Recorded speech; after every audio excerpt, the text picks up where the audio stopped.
ఏర్పాటు చేసిండ్రు. ఇప్పటి వరకు 17.28 లక్షల మెట్రిక్ టన్నుల ధాన్యం కొనుగోలు చేసింది ఈ టైం వరకు. అంటే ఇప్పుడు ఈ రోజు 5 గంటల వరకు. అవును, 5 గంటల వరకు. దానికి 2,310 కోట్ల రూపాయలు డైరెక్ట్ రైతుల ఖాతాలోకి చెల్లింపులు చేశారు ఈ రోజు 5 గంటల వరకు. అదేవిధంగా 90 లక్షల మెట్రిక్ టన్నులు యాసంగి సీజన్ కోసం ఈ గవర్నమెంట్ టార్గెట్ పెట్టుకుంది, 90 లక్షల మెట్రిక్ టన్నులు.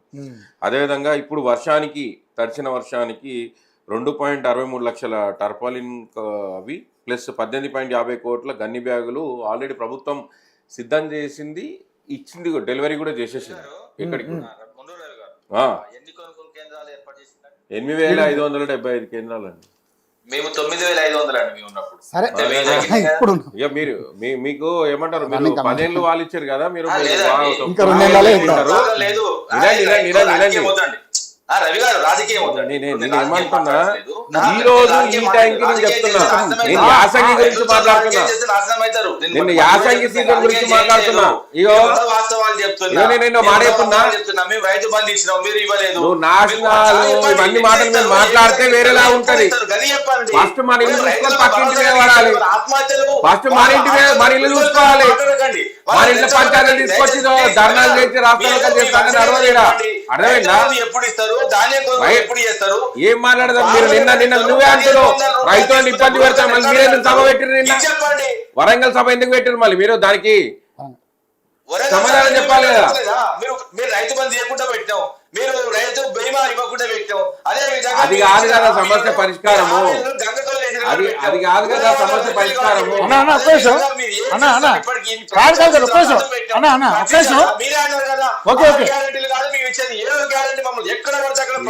నోటికి ఎంత సమాధానం వినే ఓపిక ఉండాలి, సమాధానం వినే ఓపిక ఉండాలి. ఫస్ట్ ఆఫ్ ఆల్ రైతు రుణమాఫీ ఫస్ట్ మనకు ఫస్ట్ మనం ఒక పద్ధతి మీద ఉండాలి, మనకు కామన్ సెన్స్ ఉండాలి. ఇది గుర్తుపెట్టుకో. చెప్పండి రవి గారు, ప్రతిసారి అందరు వచ్చి రుణమాఫీ కాలేదు అని అంటున్నారు. ఇష్టం ఉన్నట్లు ఏం మాట్లాడతారు సరిపోతుంది అనుకుంటున్నారా? డిబేట్ అందరు కలిసి అందరూ ఇష్టం ఉన్నట్లు రుణమాఫీ కాలేదు, బోనస్ రాలేదు అంటే నిజమైన రైతులకు వస్తుందండి, ఆధార్ లింక్ ఉన్న రైతులకు వస్తుంది. బోనస్ ఇస్తారా? మీరు వినండి, వ్యవసాయ అధికారి ఇచ్చినటువంటి ఆధారాలతో పాటు ఎవరైతే నిజమైన రైతులు ఉన్నారో, ఎవరైతే రైతులకు నిజంగా నష్టపోయారో వాళ్ళకి ఎవరైతే ఖాతాలో పడాలో వాళ్ళ ఖాతాలలో పడుతుంది. మీకు ఎట్లా తెలుస్తుంది? రైతులకు పడుతుంది. టిఆర్ఎస్ ముసుగులో ఉన్నటువంటి వాళ్ళకు పడకుండొచ్చు, వాళ్ళకి రాలేకుండొచ్చు. రుణమాఫీకి ఒక కట్టప్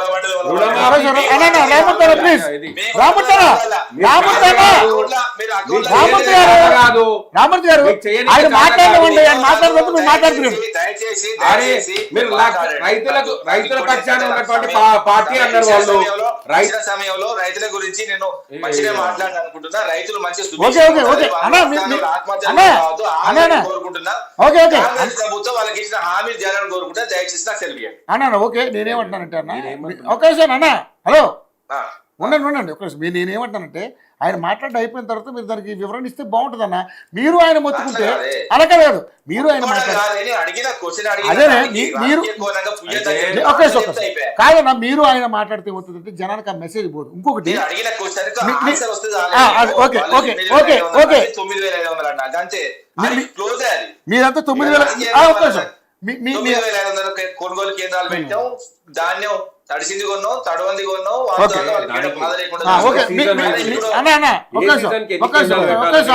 బెటర్ గా కొంటా అన్నారు కదా, మరి బెటర్ ఎక్కడ అవుతున్నది? పిల్లల సంఖ్యలు వేసుకున్న రైతుల బాధ కూర్చొని ఎంతైనా మాట్లాడతామన్నా. రైతులకు ఆలోచించారా? ఇప్పుడు నువ్వు కూడా నాకు తెలిసి మీ ఫ్యామిలీ కూడా రైతులకు సంబంధించిన ఫ్యామిలీయే. అన్నగారు అద్భుతంగా బీజేపీకి సంబంధించిన నేను ఒక్క నిమిషం మాట్లాడుకుంటే చెప్తా. నువ్వు 9,500 కొనుగోలు కేంద్రాలు మీ హయాంలో పెట్టారన్నారు. వీళ్ళు 8,575.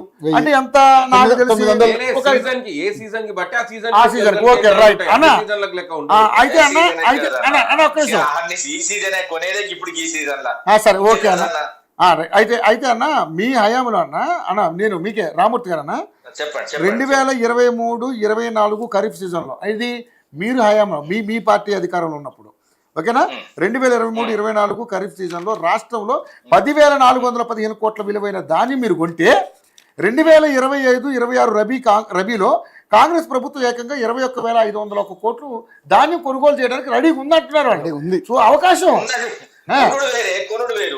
అదే కొనకపోతే కదా మీరు కొనకపోతే ఎలిగేషన్ చేయండి చిన్న పాయింట్ చెప్పండి 2014 వచ్చండి 2023 వరకు నీటి విషయంలో ముఖ్యంగా సాగునీటి విషయంలో తీసుకున్న విప్లవాత్మకమైన మార్పుల వల్ల ఈ రోజు వరి పంట ఎక్కువ వస్తుంది వీళ్ళని చూసి వీళ్ళ ముఖం చూసి విరబూసి వరి పండలేదు మొక్కజొన్న పండలేదు ఏ పంట ఎవరిని చూసి పండదన్నా ఎవరి ముఖం చూసి పండదు అప్పుడు మీ ముఖం చూసి కూడా వరి పండలే రవి గారు మీరు తీసుకున్న చర్యల వల్ల పడినాయి మేము ఇచ్చిన నీళ్ళ వల్ల పడినాయి మీరు తీసుకొచ్చిన మిషన్ కాకతీయ వల్ల మీరు తీసుకొచ్చిన ప్రాజెక్టుల వల్ల వీళ్ళు 2014 ముందు మళ్ళీ కూడా చెప్తాయి ఇక ప్రాజెక్టుల విషయం చెప్తే ముఖం ఎక్కడ పెట్టుకుంటుంది 2014 ముందు గోదావరి మీద ఒకటే ప్రాజెక్టు మేము వచ్చిన తర్వాత ఇప్పుడు 7-8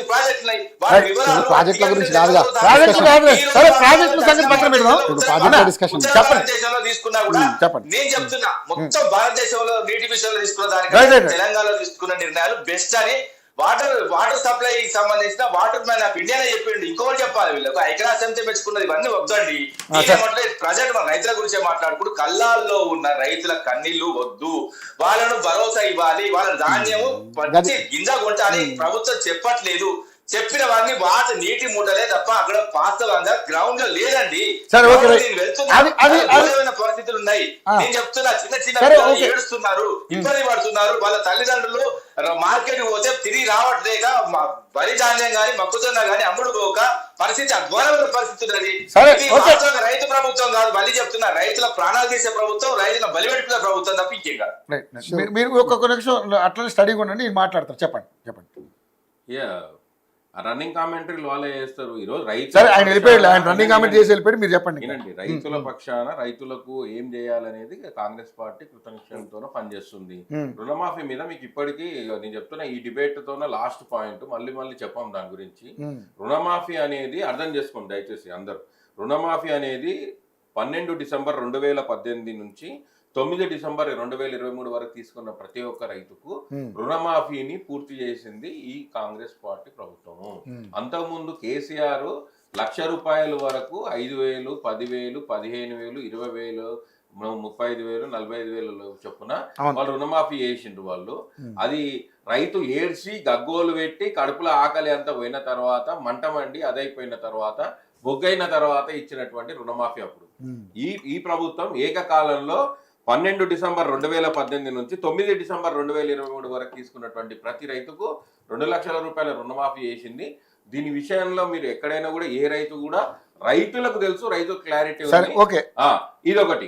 ఇంకొకటి నష్టం జరిగినటువంటి వాటికి ఆల్రెడీ ప్రభుత్వము ఇప్పటికే దానికి సంబంధించినటువంటి 90 లక్షల మెట్రిక్ టన్నుల్లో మొత్తం లక్ష్యాన్ని పెట్టుకున్న దాంట్లో 8,575 కొనుగోలు కేంద్రాల ద్వారా 90 లక్షల మెట్రిక్ టన్నులు కొంటుంది ఇప్పుడు. సో వాటన్నిటిని కూడా తీసుకుంటుంది. ప్రతి గింజ ధాన్యాన్ని కూడా కొనుగోలు చేయడానికి ప్రభుత్వం సిద్ధంగా ఉంది. దానికి తగ్గట్లు ఏర్పాట్లు చేసింది, దానికి తగ్గట్లుగా కార్యక్రమాలు జరుగుతున్నాయి. అధికారులు క్షేత్రస్థాయిలో ఉండి వాళ్ళు పనులు పర్యవేక్షిస్తున్నారు. ఇప్పటికీ దానికి సంబంధించిన ఎమ్మెల్యేలు, మంత్రులు కూడా అక్కడనే ఎక్కడైతే కొనుగోలు కేంద్రాల దగ్గర వాళ్ళు వెళ్ళి నిరంతరం వాటికి సంబంధించినటువంటి పర్యవేక్షణ చేస్తున్నటువంటి పరిస్థితిని మనం చూస్తున్నాం. ఈ రోజు ఏదో కలుబోలి మాటలు చెప్పి మేమేదో అరే పని చేసే మాట చెప్పాలి, ఏదన్నా ప్రభుత్వానికి ఏదైనా చేసేది చెప్పాలి. కానీ ఏదో ఒకటి వచ్చింది మాట్లాడాలి, ఏదో బూతులు మాట్లాడాలి. మీ ఇంట్లో ఇల్లు సక్కలేకపోతే పక్కింట్లోకి వచ్చి పక్కింటి మీద పడేయడం నాయన మీరు అసలు మీరు ఇల్లు సక్క పెట్టుకోండి. ప్రజలు మిమ్మల్ని పూర్తిగా జీవితాంతం మిమ్మల్ని రానియకుండా తిరస్కరించిండ్రు. దాన్ని గుర్తుపెట్టుకోవాలి మీరు. ఎందుకు తిరస్కరించిండ్రు? ఇదే మీ మాటలు. మేము పైసలు ఇచ్చినాం, మేము రైతులు అంటే రైతులు పైసలు లేకపోతే పంటలు పండించుకోరా? రైతులను అవమానిస్తున్నారా మీరు? రైతులకు బేడీలు వేసింది ఎవరు? రైతుల చేతులకు బేడీలు వేసినటువంటి చరిత్ర మీది. ఈరోజు మీరు మా కాంగ్రెస్ పార్టీ రైతుల పక్షపాతిగా ఉండే ప్రభుత్వం అట్లాంటి కాంగ్రెస్ పార్టీని అన్నింకే మీకు అర్హత లేదు అని చెప్పే విషయాన్ని ఈరోజు చాలా స్పష్టంగా చెప్తున్నాం. అందుకే మిమ్మల్ని మీ ఎమ్మెల్యేలని ఏడబడితే ఆడ రోడ్ల మీద ఉరికించి కొడుతున్నారు మీ ఎమ్మెల్యేలని, మీ పార్టీ క్యాడర్ని. ఈరోజు కరీంనగర్లో చేసారు. ఈరోజు సేమ్ ఏమంటున్నాం అంటే ఈరోజు బీఆర్ఎస్ పార్టీ నాయకులు